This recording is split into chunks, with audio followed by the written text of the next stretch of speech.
আম্মা মারা গেছে। আব্বা? আব্বা পালা গেছে। 40 টাকা করে বেচলে এই যে 200 কিনি 30 ফাইজ একটা মাইশা। বয়স কত? 8। আম্মা মারা গেছে। আব্বা? আব্বা পালা গেছে। পালিয়ে গেছে। কার কাছে সাথে বড় হও? আমার নানি নানা। ভাইজা তোমাকে বাড়ি দিবে, একজন ধনী লোক বাড়ি দিবে, লেখাপড়ার সুযোগ দিবে, তুমি খুশি নি? ঘর বানিয়ে দিবে তোমাকে, তোমাকে আর রাস্তায় ফুল বিক্রি করতে হবে না। খুশি নি? খুশি নি? ধন্যবাদ জানাও তাকে, ধন্যবাদ। একটা হাসি দাও, পাইমাল চৌধুরীর জন্য একটা হাসি হবে। খুবই ছোট্ট মেয়ে। খুশি বলো, মুখে বলো খুশি কিনা। কতটুকু খুশি তুমি? বেশি খুশি।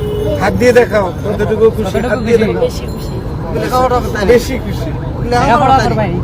ফৌজি আম্মু আব্বু আছে? আমার আম্মু নাই, আব্বু পালা গেছে। আচ্ছা, তুমি এখন কোথায় থাকো? কি করো তুমি? আমার নানির সাথে থাকি, ফুল গেছে। তোমার নানির সাথে থাকো, ফুল বেচো? আচ্ছা, তুমি তো নিজেই তো ফুলের মতন একটা পরি মেয়ে তুমি। আচ্ছা শোনো, তোমার বয়স তোমার চেয়ে হচ্ছে 2 বছরের 3 বছরের ছোট হবে আমার মেয়ে, ঠিক আছে? আর এখন যে তোমার ভাইয়া তোমার পাশে আছে, আমাদের যে সাংবাদিক ভাইয়া আছে তোমার পাশে, উনি এটা পুরোটা দায়িত্ব নিচ্ছে আমার পক্ষ থেকে। আমি যেটা করব, তোমাকে কিছুক্ষণের মধ্যে হয়তো কিছু অফিসাররা তোমাকে ডাকবে, তোমাকে বসাবে, তোমাকে চকলেট দিবে, খাওয়াবে, আর তোমার নানুর সাথেও কথা বলবে। এবং ইনশাল্লাহ যদি আল্লাহর হুকুম হয়, আমি তোমার যাতে তুমি এই কষ্ট আর না করতে পারো, এই যে এখন কষ্ট করে ফুল বিক্রি করতেছো, এটা আর তোমার করতে হবে না, ঠিক আছে? তোমার পুরো দায়িত্বটা ইনশাল্লাহ আমি নিচ্ছি, এবং তোমার জন্য যা যা করতে হয়, তোমার লেখাপড়া থেকে নিয়ে সবকিছুর দায়িত্ব আমি নিচ্ছি।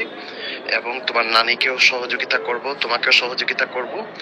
আর আমি চাই না যেন আমার মেয়েটা আর এইরকম কষ্ট করে, কারণ আমাদের সমাজটা যত সুন্দর, আমাদের সমাজটা হচ্ছে ততটুকু নোংরা, বুঝতে পারছো?